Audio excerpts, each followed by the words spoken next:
What's up guys, welcome to my channel. If you are new here, my name is Leah and I am the owner of the Notary Shop. At Notary Shop is a place where I teach notaries how to go out and make money in this business, whether it is through loan signing or your mobile notary business. If you're brand new here, hey, I'm so happy that you're here. Make sure that you check this playlist that I'll link up here so that you could get more training that is free that will help you to actually go out and be a more confident notary. If you are returning, I'm so happy that you've been so loyal to me. In today's video, we are talking about the closing disclosure.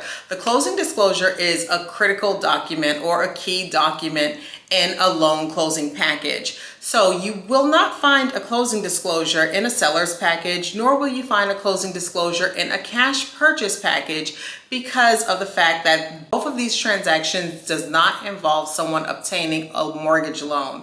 You will find the closing disclosure in a purchase package, also a refinance package. This is a critical document because it holds so much information that's pertinent to the loan. So in today's video, I'm going to break down section by section of the closing disclosure, explaining to you exactly what it is. But make sure that you stay to the end because at the end of this video, I am going to tell you exactly what you need to point out at the closing table because you do not need to explain everything that I'm about to share with you in this video. So just keep that in mind. Part A is for your knowledge. Part B is for what you will say at the closing table.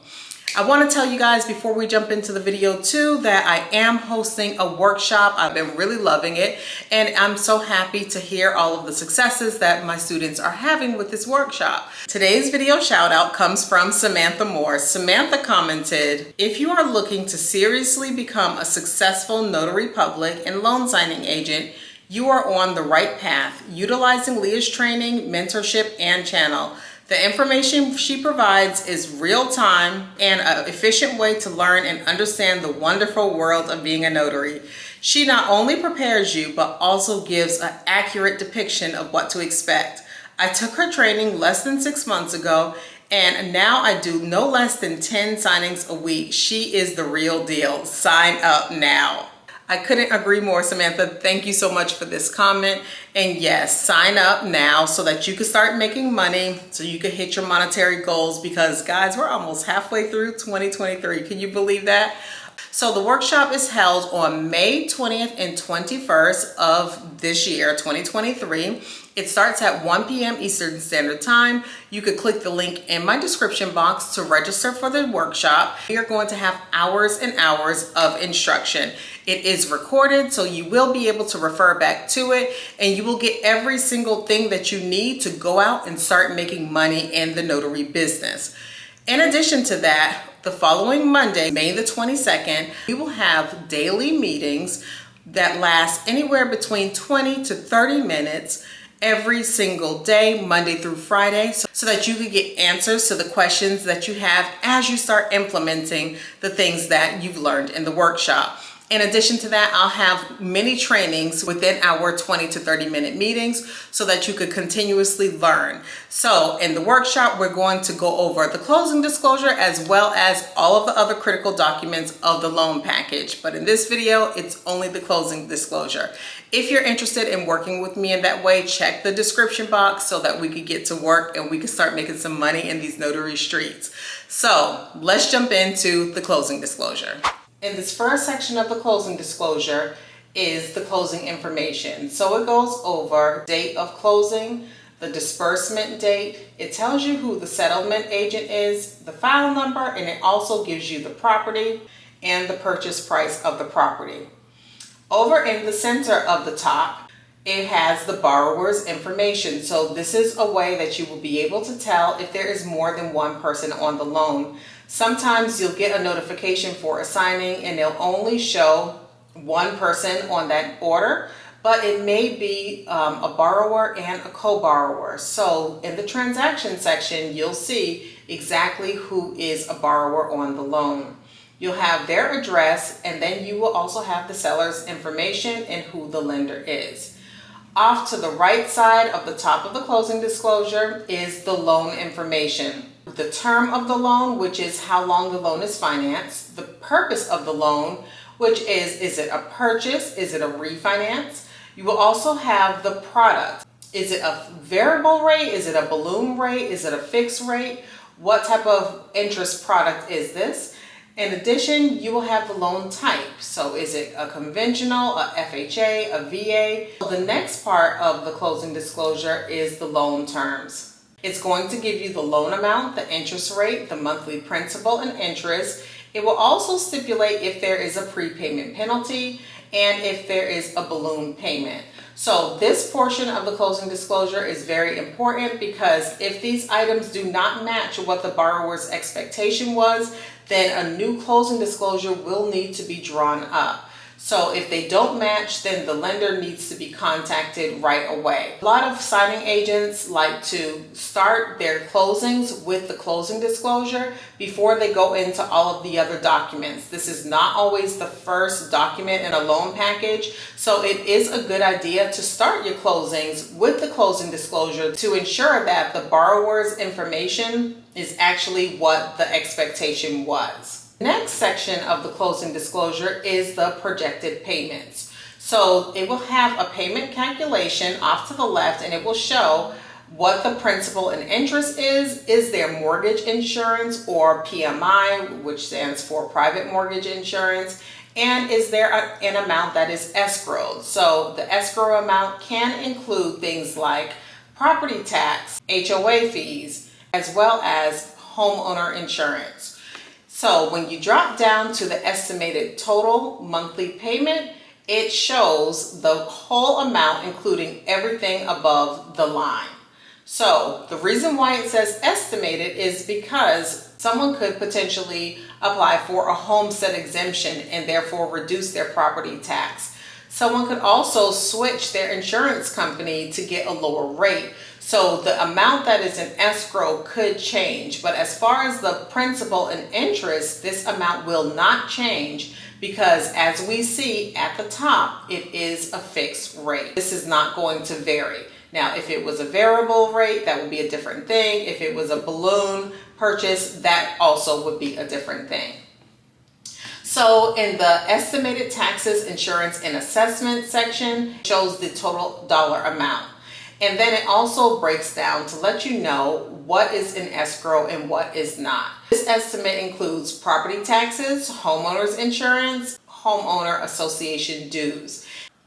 Okay, and then we have the cost at closing. So the closing cost is the amount of money that it took to actually close this loan. The cash to close is the amount that the buyer or the homeowner who is refinancing will need to produce in order to close this loan. Page 2 of the closing disclosure outlines the closing cost detail. So the loan cost is in section A, and then if you notice off to the right, it shows the borrower, what the borrower paid, what the seller is paying, or what was paid by others. Section B is services that the borrower did not shop for, such as the credit report fee, the flood determination fee. These are services that the borrower did not choose the service provider for. You go to section C, here we have services that the borrower did shop for, such as the inspection fee. Section D outlines all of the total loan costs, so it adds everything up that the borrower is paying, it adds everything up that the seller is paying, and then it computes everything that was paid by others, and then those totals will appear here. Under other costs in section E, it gives us the cost of things like taxes, recording fees, title transfer fees. Section F gives us things that are prepaid. For instance, the homeowner's insurance premium, the private mortgage insurance premium, property taxes. Section G gives us the initial escrow payment at closing. This is the amount that will be established as the initial balance in the borrower's escrow account. Section H, these are other costs of services that the borrower may have chosen. When the borrower has their own closing disclosure, before you actually get to the signing, it is a good idea for them to review these amounts to make sure that they match what they expected to pay, such as the processing fee, a home warranty fee, real estate commission to their real estate agent. Section L gives us total other costs. Other costs could be the total of the closing costs. So it's the total upfront cost that's associated with their loan and their real estate transaction. And this does exclude their down payment. So this is different from the actual amount of money that you have to bring to closing, which is called cash to close. Then we have Section J, which also outlines the total closing costs and lender's credits. Lender's credit is exactly that, a credit from their lender that offsets some of their closing costs. Lender credits are typically provided in exchange for a higher interest rate the borrower would have if they paid them otherwise. But that's just a summation of what lender's credits are. Okay, at the top of page 3, we have calculating cash to close. In this section, we have the total closing costs, any costs that were paid before they actually got to the closing table. Any closing costs that were financed into the loan will be outlined here too. It also will show if the borrower paid a down payment, or show seller's credits and other credits and adjustments. Moving on to summaries of transactions. Summaries of transactions is a further breakdown of what was shown at the top of the page, which is the calculating cash to close.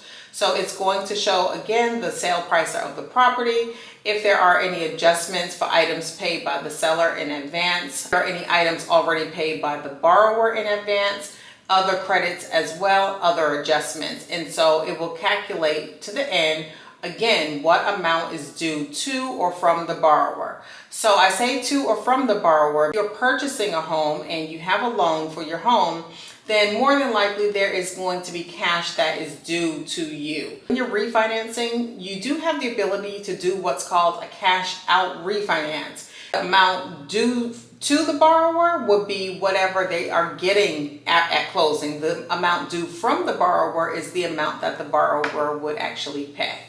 Page 4 of the closing disclosure goes over loan disclosures. So the first section is assumptions. If the borrower sells their home, the buyer of that home may not be allowed to assume the loan or take over the loan and have the same loan terms. Instead, they would more than likely have to get a new loan. So if the borrower's loan does not allow assumptions, the buyer will not be allowed to take over the loan. And most loans do not allow assumptions. Then we have the demand feature. So the demand feature allows the lender to demand immediate payment of the entire loan at any time. Another term for this is calling the loan. So this is when the lender asks for the full amount of the loan. Yes, they have to disclose it. Many people don't know about this feature, but it is the demand feature. The next section is late payment. So this will tell the borrower when the lender considers their payment late and what is charged in the event that their payment is late. The next section is the negative amortization. And the negative amortization means that the borrower's loan balance can increase even if they make their payments on time and in full. Most loans, however, do not have a negative amortization. Then we have partial payments. This will let the borrower know if the lender will or will not accept partial payments for the loan. And finally, we have the security interest section. The security interest allows the lender to foreclose on the home if you do not pay the money back that you borrowed. Moving on to the right side of page 4, we have the escrow account. Escrow account allows the borrower to pay their homeowner's insurance, property taxes, sometimes their HOA fees as part of their mortgage payment instead of in a large lump sum. So the section lets you know whether the borrower has an escrow account. We also saw this information on the first page, if there is an escrow account and what actually is escrowed in the account. Okay, moving on to the next section, no escrow. If the borrower does not have an escrow account, then you may be paying an escrow waiver fee to the lender. So this section will outline if an escrow waiver fee is being paid to the lender. Page 5 of the closing disclosure, and most closing disclosures only have 5 pages. Under the loan calculation section, we see the first subheading as total of payments. The total of payments tells you the total amount of money that the borrower will pay over the life of the loan if they make all scheduled payments. Next, we have the finance charges, which lets you know the total amount of interest and loan fees that the borrower will pay over the life of the loan if all payments are made as scheduled. And then we have the amount financed. The amount financed is the net amount of money that the borrower is getting from the lender minus most of the upfront costs that the lender is charging. Then we have the annual percentage rate, or APR. The APR is one measure of the loan's cost. Then we have the total interest percentage, which is TIP or tip. This number helps you understand how much interest the borrower is paying over the life of the loan, and it helps the borrower to make comparisons between loans. Okay, on the upper right side, we're going to move over to the upper right side before we get to the bottom section of this page. So the upper right side has the appraisal. So the lender uses an appraisal to decide how much the home is worth. So an appraisal is conducted by an independent and professional appraiser, and the borrower does have a right to receive a copy of the appraisal.